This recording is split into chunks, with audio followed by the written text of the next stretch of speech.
प्रसादान्नगति कुतोऽपि न्यायं स्तुवं स्तस्य यशस्त्रिसन्ध्यां वन्दे गुरो श्रीचरणरविन्दम् आजानुलम्बितभुजौ कनकावदातौ सङ्कीर्तनैकपितरौ कमलायताक्षौ विश्वाम्भरौ द्विजवरौ युगधर्मपालौ वन्दे जगत्प्रियकरौ करुणावतारौ नमस्त्रिकालसत्याय जगन्नाथसुताय च सवृताय सपुत्राय सकलत्राय ते नमः मरेहापीडाभिरामं मृगमदतिलकं कुण्डलाक्रान्तगण्डां पञ्चाक्षं कम्बुकण्ठं स्मितसुभगमुखं स्याधुरेन्नष्टवीनुं श्यामं शान्तं त्रिभङ्गं रविकरवसनं भूषितं वैजयन्त्या वन्दे वृन्दावनस्थं युवतिशतवृतं ब्रह्मगोपालवेशं तप्तकाञ्चन गौरङ्गी राधे वृन्दावनेश्वरी वृषभानुसुते देवी तं नमामि हरिप्रिये मूकं करोति वाचालं पङ्गुं लङ्घयति गिरिं यत्कृपातमहं वन्दे परमानन्दमाधवं वंशाकल्पतरुभ्यश्च कृपासिन्धुभ्य एव च पतितानां पावनेभ्यो वैष्णवेभ्यो नमो नमः हरिभक्ति पराजे च हरिनामपरायणा दुर्वृत्ता वा सुवृत्ता वा तेषां नित्यं नमो नमः नमो धर्माय महते नमो कृष्णाय वेधसे ब्राह्मणे नमस्कृत्य धर्मान् वक्ष्ये सनातनान् नारायणं नमस्कृत्य नरं चैव नरोत्तमं देवीं सरस्वतीं व्यासं ततो जयो मुदीरयेत् जय रूप सनातन भट्ट रघुनाथ श्रीजीव गोपाल भट्ट दास रघुनाथ এই ছয় গোসাইরি করে চরণবন্দন যাইতে বিঘ্ননাশভীষ্ট পুরাণ দুর্গমে প্রতিমেন্দস্যা স্খলৎপাদগতির্মুহু সকৃপাজুষ্টিদানেন সন্ত সন্তবলম্বনম।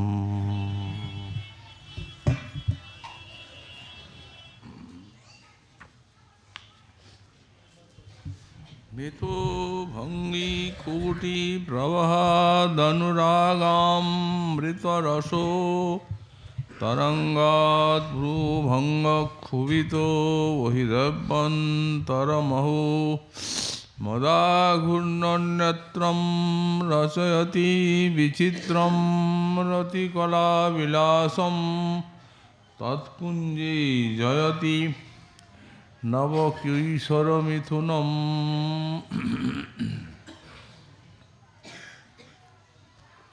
कलिजुग पावनावतार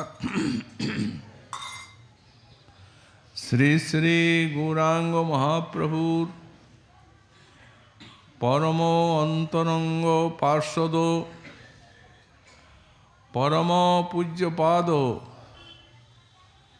श्री शिला प्रबोधानंद सरस्वती चरण तार শ্রী শ্রী রাধারস সুধানিধি গ্রন্থে 145 সংখ্যক শ্লোকে শ্রী শ্রী রাধা মাধবীর মধুর নিকুঞ্জ লীলার মনোহর স্ফূর্তি প্রাপ্ত হয়ে বললেন যারা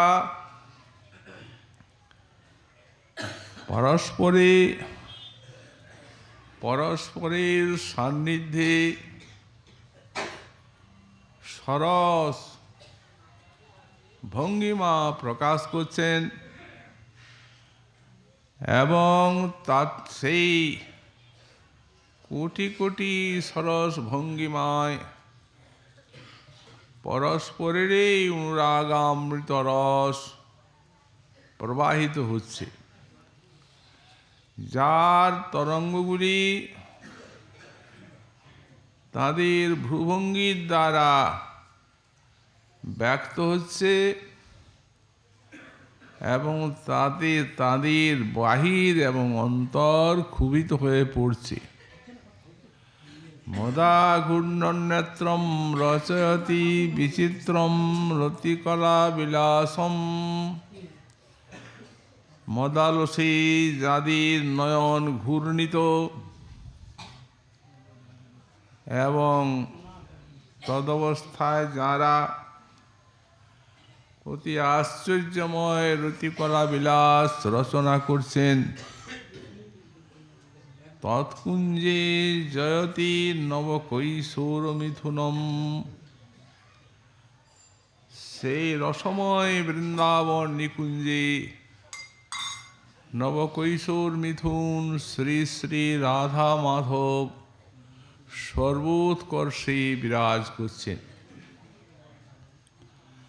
আমরা কয়েকদিন ধরে শ্লোকের ব্যাখ্যা সাধন করে আসছি। আজ আমাদের আলোচ্য বিষয় এই মদা ঘূর্ণ নেত্রম রচয়তি বিচিত্রম রতিকলা বিলাসম, এই অংশটি শ্রী শ্রী রাধা মাধবীর পরস্পরের সান্নিধ্যে তাদের রূপ গুণ লীলা এবং ভাবমাধুর্যে তাদের নয়ন যুগল মদালসে ঘূর্ণিত হচ্ছে। এই যে এখানে মদ, এটি হচ্ছে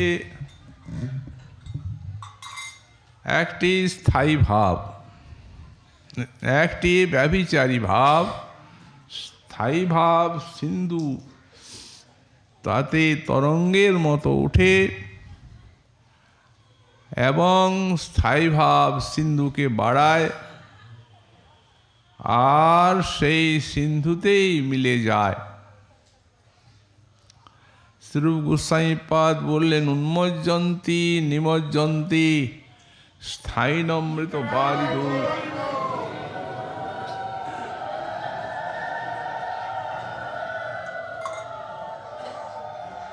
ঊর্মিবৎ বর্ধন্তেন জানতি তদ্রূপতাংশতে। আজ তো এদের স্থায়ী ভাব হচ্ছে অনুরাগামৃত রস। সেই এই মদটি অনুরাগামৃত রস সিন্ধুতে তরঙ্গের মতো উঠছে,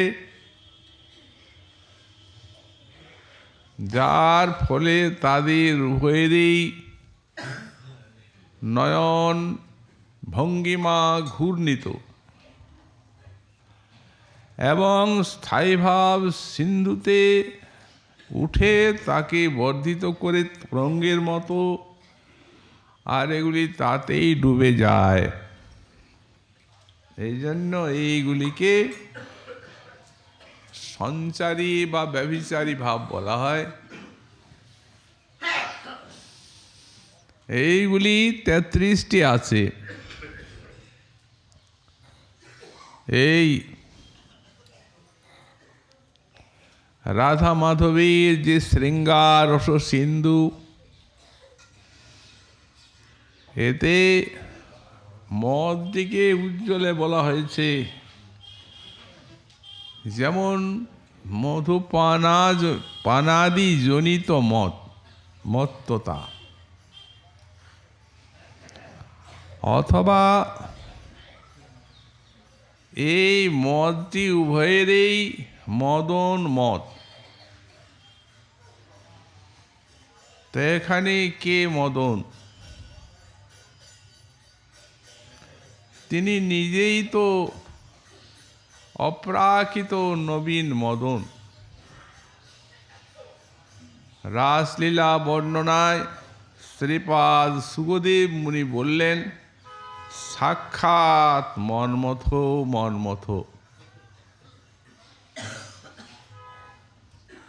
এর ব্যাখ্যায় তুসনিকার লিখছেন যে সাক্ষাৎ মন্মথ কে?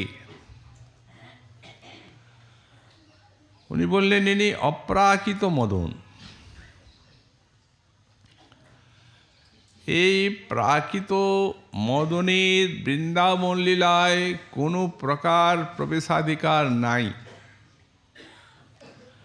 কারণ এখানে সবই অপ্রাকৃত বা চিন্ময়।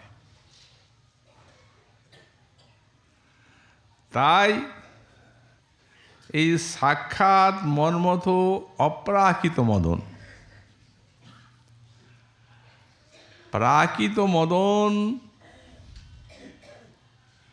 অতি তার ক্ষুদ্রতম লেশাভাস, আভাস এবং তারও লেশ, তাভাস বলা হয় ছায়াকে। যেমন চন্দ্র সূর্যের ছায়া যদি জলে পড়ে তখন ওটাকে বলা হবে আভাস, তার লেশ মাত্র। সাক্ষাৎ মদন অপ্রাকৃত মদন, ইনি তারও মন্মথ, অর্থাৎ তারও মনকে মন্থন করে নিনি অপ্রাকৃত এই সাক্ষাৎ মন্মথ। বৃন্দাবন পুরন্দর মদন গোপাল রাস বিলাসী সাক্ষাৎ ব্রজেন্দ্র কুমার, মন্মথ রূপে যাহার প্রকাশ, শ্রীরাধা ললিতার সঙ্গে রাসবিলাস। এই রাধারানী ললিতা দি সখী, তাদের সঙ্গে যিনি রাসবিলাস করেন তিনি হচ্ছেন বৃন্দাবন পুরন্দর মদন গোপাল, সাক্ষাৎ মন্মথ। এই জন্যই তাকে বলা হলো। তখন সাক্ষাৎ মন্মথ যে অপ্রাকৃত মদন, তিনি কে? ব্যাখ্যাকার লিখেছেন, ওই চতুর্ভুয়ান্তর্গত যিনি প্রদ্যুম্ন আছেন তিনি হচ্ছেন এই সাক্ষাৎ মন্মথ। তো তারও মন্মথই নেই। তোষণিকার লিখলেন, যেমন চক্ষু, যেমন চক্ষু অর্থাৎ চক্ষুর জন্য দৃষ্টিশক্তি সকলের মূল। তাহলে ওই যে লেশাভাস কণা, তার শক্তি এই প্রাকৃত জগতের নরনারীর ভিতরে তিনি প্রাকৃত বিষয়ে উন্মাদনা জাগান।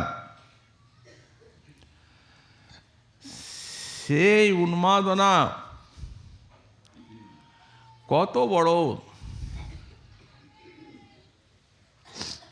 যখন তারকাসুরের প্রকাশ হয়, আর সেই তারকাসুরের অত্যাচারে যখন দেবগণ উৎপীড়িত হন, তখন ব্রহ্মার নিকটে তারা যান যে এই বিপদের থেকে উদ্ধার লাভের উপায় কি। ব্রহ্মা বললেন, দেখুন দেবগণ, যদি শ্রীমন মহাদেবের ঔরসজাত কোনো সন্তান জন্মায়, তাহলে সেই পারবে একে নিধন করতে। অথচ ওদিকে হয়েছে কি, ঠিক তার অব্যবহিত পূর্বে ওই দক্ষযজ্ঞে সতী প্রাণত্যাগ করেছেন। সতী বিরহে শ্রীমন মহাদেব তিনি এমন অখণ্ড সমাধিস্থ হয়েছেন যে কোন কল্পে যে ওই সমাধি ভাঙবে তার কিছু ঠিকানা নেই।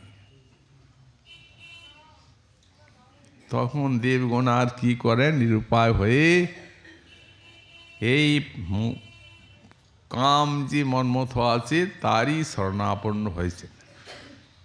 তুমি পারবে, তার ধান ভাঙাতে আর কারো শক্তি নেই। মন্মথ বুঝছে যে যেখানে এরা আমাকে পাঠাচ্ছে সেখানে গেলে আর আমার রক্ষা নাই, মরতে হবেই। তবু বলছে না দেবগণ আমি পারবো না। অভিমান এমনি জিনিস, তার সামর্থ্য আছে, সমস্ত জগৎকে মোহিত করে। ও যদি বলে আমি পারবো না, তাহলে তো ছোট হয়ে যাবে। বলছে হ্যাঁ, আপনারা যখন আজ্ঞা করছেন ওর ধ্যান আমি ভাগাবই। যখন উনি যাচ্ছেন স্বর্গলোকের থেকে, দেবগণের নিকট থেকে, তখন মনে করছেন মরব তো নিশ্চয়ই আজ, তবে আমার শক্তিটা একটু জগৎকে দেখিয়ে দিয়ে যাব। তখন সারা বিশ্বকে লক্ষ্য করে আর পঞ্চবাণ ছুড়ে দিল, যার কার্য কেবলই প্রাকৃত বিশ্বে নরনারীতে উন্মাদনা জাগানো। সেই মান যখন বিশ্বে এসে গেল, তখন কি হুলস্থুল অবস্থা একেবারে। সমস্ত নর জগৎকে নারীময় দেখতে লাগলো, আর সমস্ত নারীগণ জগৎকে পুরুষময় দেখতে লাগলো। আর এমন উন্মাদনা জাগলো, কেউ আর ধৈর্য ধারণ করতে পারেন নাই। বড় বড় মুনি, ঋষি, তপস্বী, ধ্যানী, জ্ঞানী সব সেই তরঙ্গে ভেসে গেল। একজন রক্ষা পেয়েছিল, তারা কারা? যারা ভগবত পাদ পদ্মে শরণাগত ভক্ত, তারাই রক্ষা পেয়েছিলেন, আর কেউ নেই।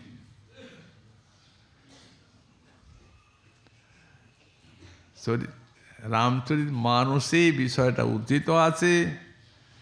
সেখানে উনি লিখছেন, ধরা ন কাহু ধীর সবকে মনো মনসী জহরে,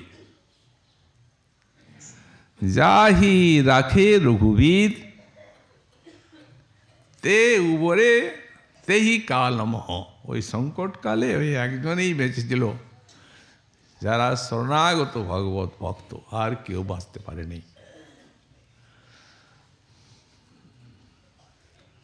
তাহলে সেই যেমন এখানে এনার প্রাকৃত জগতে শক্তি, তেমনি ওখানে সাক্ষাৎ মন্মথের অপ্রাকৃত জগতে অনেক কোটি গুণ শক্তি।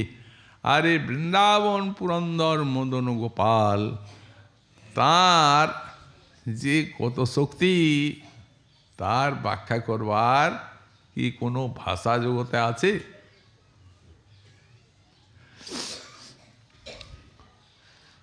সুতরাং অনুভবী গোপীগণই বুঝেন অপ্রাকৃত মন্মথ তার যে ওই সৌন্দর্য, মাধুর্য, লীলা ইত্যাদির কত শক্তি তা তারাই অনুভব করেন। সর্বাধিক রাধারানী তাঁর সেই মাদনাক্ষ মহাভাবী সর্বাধিক সকলটাই অনুভব করে থাকেন। এই জন্য সেইটিতেই রাধারানীর অন্তরে জাগাচ্ছে এই মত, যার জন্য নয়ন যুগল ঘূর্ণিত নয়নে তা ব্যক্ত হচ্ছে এবং তদনুরূপ ওই গোবিন্দের হৃদয়েও ক্ষোভ জাগছে। সেই প্রকার তাঁরও নয়ন ঘূর্ণিত হচ্ছে। নয়ন ঘূর্ণনের দ্বারা অন্তরের সেই মত্ততার ভাবটি প্রকাশিত হচ্ছে এখানে। ফলে কি হলো? বললেন, ফলে আরম্ভ হলো তাদের পরস্পরের বিলাস। রচতি বিচিত্রম রতিকলা বিলাসম। বিচিত্র রতিকলা বিলাস। বিচিত্র শব্দটির অর্থ হচ্ছে আশ্চর্যপূর্ণ। শ্রী ব্যাসদেব বেদান্ত দর্শনে একটা সূত্র লিখেছেন, আত্মানস্ত বিচিত্রাশ্চ হি। ভগবান যে আছেন উনি আশ্চর্যময়, বিচিত্র, ওনার সবই আশ্চর্য। শ্রুতি মাতাও বললেন উনি তো আশ্চর্য ঠিকই, সে আর বলার কথা কি আছে, কিন্তু যারা তার রূপ গুণ লীলার কোনরূপ সংস্পর্শ পেয়েছেন ভজনের, তারাও আশ্চর্য হয়ে গেছেন। এই জন্য শ্রুতিমাতা বললেন আশ্চর্যস্য বক্তা কুশলস্য লব্ধা, আশ্চর্যস্য জ্ঞাতা কুশলানুশিষ্ট। বললেন যারা এই বিচিত্রম এর কথা যারা বলেন তারা আশ্চর্য বক্তা। আশ্চর্য বক্তা শ্রীপাদ সুখদেব মুনি, ভাগবতী যা বর্ণনা তার। আশ্চর্য বক্তা হচ্ছেন জয়দেব বিল্লমঙ্গল ঠাকুর, কৃষ্ণ কথা বলেছেন শৃঙ্গার রস। আশ্চর্য বক্তা বিদ্যাপতি, চণ্ডীদাস, গোবিন্দ দাস ইত্যাদি মহাজনগণ। আর আমাদের সব আচার্যপাদগণ, রূপ, সনাতন, রঘুনাথ, শ্রীজীব, এই সরস্বতী পাদ, এই সব আশ্চর্য বক্তা। দেখছেন না এই সব গ্রন্থের যে শ্লোকের ভাষাগুলো আছে, এক একটা শব্দ যে আছে, সে শব্দগুলো এই পৃথিবীর কোনো শব্দের সঙ্গে মিল খায় না। এগুলা জগতাতীত জিনিস, কোন প্রাকৃত চিন্ময় রাজ্যের বিষয়। এই জন্যই তো মহাজন বলেছেন যে শুনুন এই রাধা গোবিন্দের কথা। যদি বললেন, যদি কেউ প্রশ্ন করেন যে বড় কঠিন লাগে, বুঝতে পারি না, রস পাই না, তো যিনি বুঝুন আর না বুঝুন, এই কথাগুলোকে কানের ভিতর দিয়ে ভিতরে যেতে দিন, বাস এইটুকু আপনার কাজ। বুঝলে তো এই রসের যে আস্বাদন পাবেন তার তো সীমাই নাই। কিন্তু যেবা নাহি বুঝে কেহ, শুনিতে শুনিতে সেহ, সেও শুনতে শুনতে বুঝিবে রসের রীতি। শুনিলেই হয় বড় হিত, শুনলেই হিত হবে। এই শব্দগুলো এরকম অপ্রাকৃত এবং চিন্ময়। অনুভব করেছিলেন এই বৈচিত্র্যে আমাদের শ্রীপাদ লীলাসুখ। চিত্রাং তদেতৎ চরণারবিন্দং চিত্রাং তদেতৎ নয়নারবিন্দং চিত্রাং তদেতৎ বদনারবিন্দম চিত্রম তদেতৎ বপুরস্য চিত্রম। গোবিন্দকে সাক্ষাৎ লীলা সুখ দর্শন করছেন বিস্ফূর্তিতে।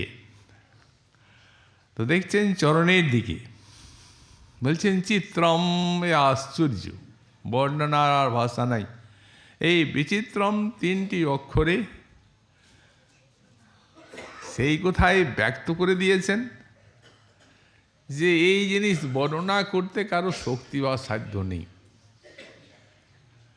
সেখানে যখন গোপাল ভট্ট গোস্বামী কৃষ্ণবল্লভা টিকা করছেন, তখন বলছেন এই চরণে যে ধ্বজ বজ্রাঙ্কুশাদি ইত্যাদি চিহ্ন আছে,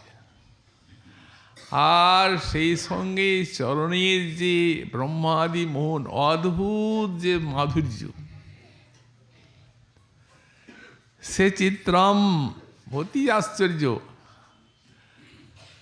আশ্চর্য তিনি ব্যাখ্যা করছেন, মহামুনিগণ ধ্যানও যাকে আনতে পারেন না, মহামুনিগণ ধ্যান করু আনতে পারেন না এই শ্রীকৃষ্ণের চরণ। আর একমাত্র এ হচ্ছে ব্রজপ্রেমীর দ্বারা সংবেদ্য, এর মাধুরী ব্রজপ্রেমী আস্বাদন করা যায়। এই জন্যেই কবি লিখেছেন, গোপালাঙ্গন কর্দমী সুবিহরণ বিপ্রাদ ধরে লজ্জসে ব্রুষে গুবৃষ হুঙ্কৃতই স্তুতিশতৈ মৌনং বিদুৎসে সতাম। দাস্যং এই পুংস্থলী সুকরসে গোপ পুংস্থলী সুকরসে সাম্যগ্ন দন্তাত্মসু জ্ঞাতম কৃষ্ণ তবাঙ্গ্রি পঙ্কজ যুগম প্রেমই কলভ্যং মুহু। হে কৃষ্ণ, জানলাম এই ব্রজপ্রেমেই তোমার ওই চরণ পাওয়া যায়। কারণ বললেন, আমরা শাস্ত্রী মহাজন বাণীতে দেখলাম তুমি ওই চরণে গোপালগণের অঙ্গনে বিহার করছো। ব্রজে কর্দমে মাখছেন কাদা, বিহার তো করছে নেই, গোড়াগড়ি যাচ্ছেন। গোপ গোপীগণের চরণের চাপে যে কর্দমের সৃষ্টি, তাতে উনি গোড়াগড়ি যাচ্ছেন, হাঁটছেন ধীরে ধীরে বাল্য লীলায়।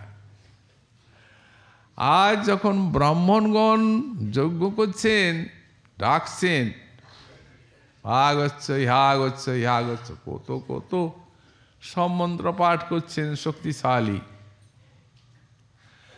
সেখানে আসতে কি তোমার লজ্জা হয়?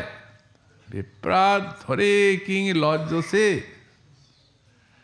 ব্রুষে গোবৃষ হুঙ্কৃতই। যখন বৃন্দাবনী উচ্চারণ লীলায় গাভীগুলি, বৎসগুলি যখন হুঙ্কার করে, তখন তুমি সেইখানে সাড়া দিয়ে ছুটে যাও। ওদিকে শত শত স্তব স্তুতি করছেন সব বড় বড় পণ্ডিত মুনি ঋষিগণ, সেখানে তুমি চিরনীরব, মৌনং বিদস্যে। এদিকে দাস্যং গোপ পুংসলি সুকুরুষে, এই গোপীগণের দাস্য করতেও তোমার কোনরূপ আপত্তি নেই। সাম্যং বিদস্যে সতাম, আর বড় বড় মহৎগুণ তোমাকে স্বামী করে পেতে চায়, কিন্তু সেখানে তুমি স্বামী হতেও নারাজ। এই জন্য জানলাম ওই চরণারবিন্দ, চিত্র চরণারবিন্দ এই ব্রজপ্রেমী লভ্য হয়। লীলাসুখ দেখছেন নয়নের দিকে, চিত্রাং তদেতৎ নয়নারবিন্দম, আশ্চর্যই নয়ন। যেরূপ সুষমা, ওই নয়ন সুষমায় দর্শনকারী কি স্থাবর জঙ্গম পর্যন্ত বিমোহিত হয়ে থাকে। দেখছেন বদনী মুখের দিকে চিত্রম, আশ্চর্য বদনার বিন্দ, যেদিকে দেখছেন সেই দিকেই আশ্চর্য। এই যে আশ্চর্য বা বিচিত্রতা, এই হচ্ছে এই শ্রীকৃষ্ণ স্বরূপের বৈশিষ্ট্য। এই আশ্চর্য কখনো অন্তরে বিস্ময় জাগায় না। আশ্চর্য তো বিস্ময় জাগায়, বলেন না? এই আশ্চর্য বিস্ময় জাগায় না। এই আশ্চর্য এক অপার্থিব আনন্দকে টেনে আনে এবং সেই আনন্দ অন্তরে অনুভূতি জাগায় এবং সেই অনুভূতির এত প্রাবল্য এই সারা অন্তর বাহির আনন্দময় করে তুলে। সেই আনন্দ তখন জড় জগৎ মধুর আনন্দময়, চিৎ জগৎ আনন্দময়, মধুর কৃষ্ণ আনন্দময়, তাঁর রূপ গুণ লীলা সবই পরমানন্দময়। এক আনন্দের সিন্ধুতে সন্তরণ করেন অনুভূতিতে সমস্ত ভক্তবৃন্দ। তাদের এই জগতে দুঃখ বলে কোনো জিনিসই থাকে না। তখন তার নিকটেই এই সকল ভাষা আসে, চিত্রং চিত্রং বিচিত্রম বিচিত্রম। তেমনি বললেন কুশলেশ্বলাভধা, এই বিচিত্র বস্তুকে যারা লাভ করেন তারা হচ্ছেন কুশলী। কুশলেশ্বলাভধা আশ্চর্যস্য জ্ঞাতা, যারা ভগবানকে জানেন তারা আশ্চর্য, অর্থাৎ আশ্চর্য রূপেই তাকে জানেন, অনুভব করেন। কুশলানুশিষ্ট, অনুশিষ্ট মানে শ্রীধর স্বামী লিখেছেন শিক্ষিত, তার মানে যারা ভগবত শিক্ষায় শিক্ষিত তারা হচ্ছেন কুশলী। তাদের মতো কুশলী আর জগতে কে আছে? ভাগবত বললেন না ঝন্নত শিবপন্থা বিশত সংসিতাবিহ, বাসুদেবে ভগবতী ভক্তিযোগ যত ভবেত। যত যে শিক্ষার দ্বারা, ভাগবতীয় শিক্ষার দ্বারা বাসুদেবে ভক্তিযোগ ভবেত, ভগবান শ্রীকৃষ্ণে ভক্তিযোগ লাভ হয়। বললেন সেই শিক্ষা শ্রবণ কীর্তন অর্চন বন্দনাদি ভক্তিযোগ। না হি অন্য শিবপন্থা, এই বিশত সংসিতাবিহ, ইহ সংসিত বিশত,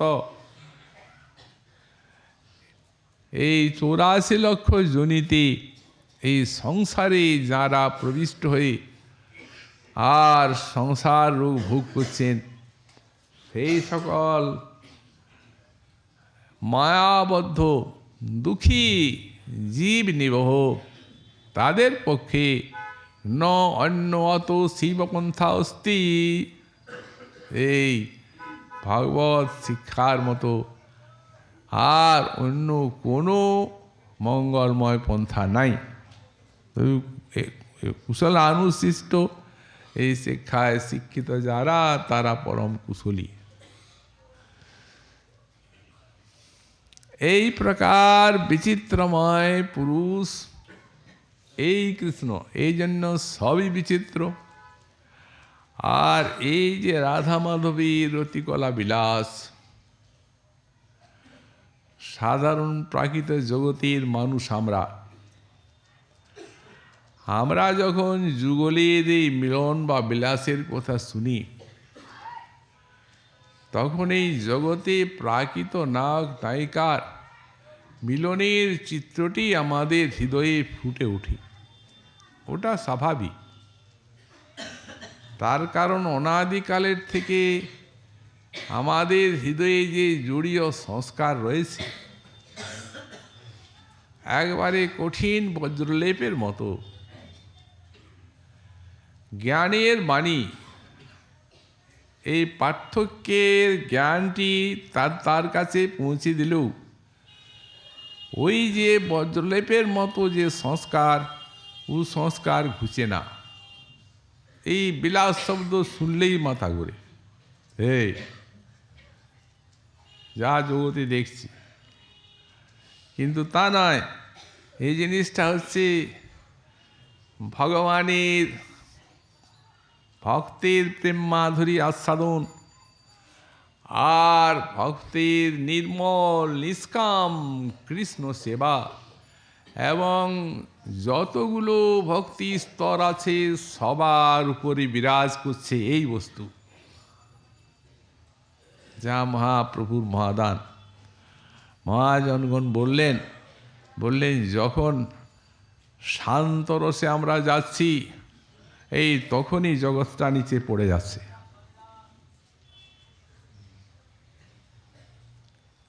কারণ বললেন যেহেতু শান্তির দুই গুণ, কৃষ্ণনিষ্ঠা তৃষ্ণা ত্যাগ, এই শান্তের দুই গুণে, এই দুটা গুণ শান্ত রতির আছে। এই শান্ত দাস্য সখ্য বাৎসল্য মধুর, তো এই শান্ত রতিতে কৃষ্ণ নিষ্ঠা আছে আর তৃষ্ণা ত্যাগ আছে। তৃষ্ণা ত্যাগ মানে ইতর তৃষ্ণা ত্যাগ। কৃষ্ণই মাত্রই গো তৃষ্ণা, কৃষ্ণ বিনান্য তৃষ্ণা শূন্যা ভক্তি। তাই শান্ত রতিতে এখান থেকে আরম্ভ হচ্ছে। কৃষ্ণ মাত্র তৃষ্ণা, আর কৃষ্ণ ছাড়া অন্য তৃষ্ণা নাই। অপ্রাকৃত জগৎ নিচে পড়ে গেল। এই অপ্রাকৃত জগতের ভিত্তি, প্রেম রাজ্যের ভিত্তি হচ্ছে শান্তরস। কিন্তু শান্ত ভক্তিতে এতে ভগবানের সেবা বাসনা নাই। এই জন্য শ্রীজীব যখন প্রীতি সন্দর্ভে প্রীতি ব্যাখ্যা করছেন তখন বলছেন শান্ত ভক্ত এরা তটস্থ, আর তাদের ভক্তিও তটস্থা। এসে দাঁড়িয়েছেন ভক্তি আর ওই ভগবত নিষ্ঠার মাঝখানে। অন্য তৃষ্ণা যখন চলে গেছে, কৃষ্ণ তৃষ্ণা যখন এসেছে, তখন একদিকে আছে ভক্তি আর একদিকে আছে এই জগৎ। এখন একদিকে কৃষ্ণ নিষ্ঠা, মাঝখানে আছেন তৃষ্ণার ত্যাগ হয়ে গেছে। যদি কোনো মহৎ কৃপায় ওই সেবা ইত্যাদির আস্বাদন পান তখন ওইদিকে চলে যাবে। এই জন্য সেবা নাই। এই জন্য উনিকে তটস্থ ভক্ত বললেন। তাদের ভক্তিও তটস্থা, মুখ্য বলা যাবে না। মুখ্য 5-4টা: দাস্য, সখ্য, বাৎসল্য, মধু। কারণ ভক্তি মানেই ভগবানের সেবা। ভজ ইত্যে সবই ধাতু সেবায়াং পরিকীর্তিত। এই জন্যই মুনিগণের এই শান্তরতিকে তটস্থা বলা হলো। সেবা নাই, দাস্যের থেকে সেবা আরম্ভ হলো। সব অপ্রাকৃত চিন্ময় রাজ্য চলছে, কিন্তু এই দাস্যে সেবা আছে সম্ভ্রম, সংকোচ, গৌরব মিশ্রিত সেবা। সেবাটা নিঃসংকোচ হতে পারছে না।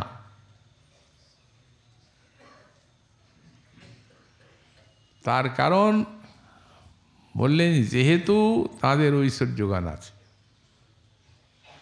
তবে হ্যাঁ, এই ব্রজের দাসগণের ঐশ্বর্য জ্ঞানটা নাই, তবে সম্ভ্রম আছে। সেটি হচ্ছে রাজপুত্র জ্ঞানী, রাজার ছেলে, আর আমি তার সেবক। আমি কি প্রভুর স্বচ্ছন্দ সেবা করতে পারবো? প্রভুর ইচ্ছা বুঝে তার আজ্ঞায় সেবা করব। এই হচ্ছে রক্তপত্র দাস। মানে তবে হ্যাঁ, কৃষ্ণকে ঈশ্বর নাহি জানে ব্রজজন, ওই ঈশ্বর জ্ঞানে সম্ভ্রম আসবে না এদের। কিন্তু প্রভু যদি বলেন দেখো রক্তপত্র, আমি খেলায় হেরে আর সুবলকে কাঁধে চড়ে আর বহন করি শ্রীরামকে, তেমনি তোমাদিকেও বইবার আমার ইচ্ছা হচ্ছে, কাঁধে চড়ো। ওরা পারবে না। প্রভুর কাঁধে চড়তে পারে? উনি রাজার ছেলে, ওটা দাসের পক্ষে কখনো সম্ভবপর নয়। কিন্তু সক্ষরসে সেই প্রীতিটা বেশি এসে গেছে, ওই গুণটা। শান্ত ভিত্তি, তার কৃষ্ণনিষ্ঠা তৃষ্ণা ত্যাগ আছে, দাস্যে একটি আছে বেশি সেবা, তার উপরে সখ্য ভাব। অতে কৃষ্ণনিষ্ঠা তৃষ্ণা ত্যাগ আছে, সেবা আছে, নিঃসংকোচ সেবা আছে। এঁঠো ফল খাচ্ছে, খাওয়াচ্ছে, কাঁধে চড়ছে, চড়াচ্ছে, কাঁধে চড়ে কাঁধে চড়ায় করে ক্রীড়ারণ। কৃষ্ণে সেবে কৃষ্ণে করায় আপন সেবন। বলে তুমি কোন বড় লোক, তুমি আমি সম। দেখো তুমিও এই গোপের ছেলে আর আমিও বলার ছেলে, আমরা তো সমান, তুমি কোন বড় লোক। তাই কোনো সংকোচ নাই কাঁধে চড়তে। তারপরে এসে যাচ্ছে বাৎসল্য। কৃষ্ণনিষ্ঠা তৃষ্ণার ত্যাগ আছে, সেবা আছে, নিঃসংকোচ প্রীতি আছে, তাড়ন ভৎসন লালন পালন আছে। এই তাড়ন ভৎসন লালন পালনটি বাৎসল্য রসে সেবা, এইটি অধিক। এই জন্যই তো মাতার বন্ধন স্বীকার করলেন গোবিন্দ এই দামবন্ধন লীলাতে। সুখমুনি আশ্চর্য হয়ে গেলেন। তো তাই এতে এতগুলি গুণের সমাহার আছে। সর্বোপরি এই মধুর রস, কৃষ্ণনিষ্ঠা তৃষ্ণার ত্যাগ আছে, চরম সেবা আছে, নিঃসংকোচ প্রীতি আছে, ক্রোধ করে মান করে তাড়ন ভৎসন, তারপরে তাড়ন ভৎসনও আছে, লালনও আছে, সর্বোপরি আছে এই মধুর প্রীতির সেবা সবার উপরে। অতএব এই যে তাদের মিলনটি, এটি হচ্ছে বিচিত্রম। এই প্রাকৃত জগতের যে সংস্কার, তাকে হৃদয়ের থেকে ফেলে দিতে হবে। অপ্রাকৃত রসের সংস্কার আয়ত্ত করতে হবে শ্রবণ কীর্তন ভজনের মাধ্যমে। যদি কেউ বলেন মহাশয় এত সমস্ত যখন পারি না, বুদ্ধিও যায় না, তখন এই দাস্য সখ্য ইত্যাদি এই একটা ভজন করলেই তো হলো। বললেন না না, তা নয়। তাহলে দাস্য সখ্যও পাবেন না, আর নিজের জিনিস যেটা মহাপ্রভু দিয়েছেন সেটাও পাবেন না। বললেন কি বাধা? বললেন বাধা এই, আপনি যে গৌড়ীয় বৈষ্ণব, যে গুরুচরণাশ্রয় করেছেন উনি মধুর রসের ভক্ত, উনি কি আপনাকে সখ্য দিতে পারবেন? কি করে দেবেন?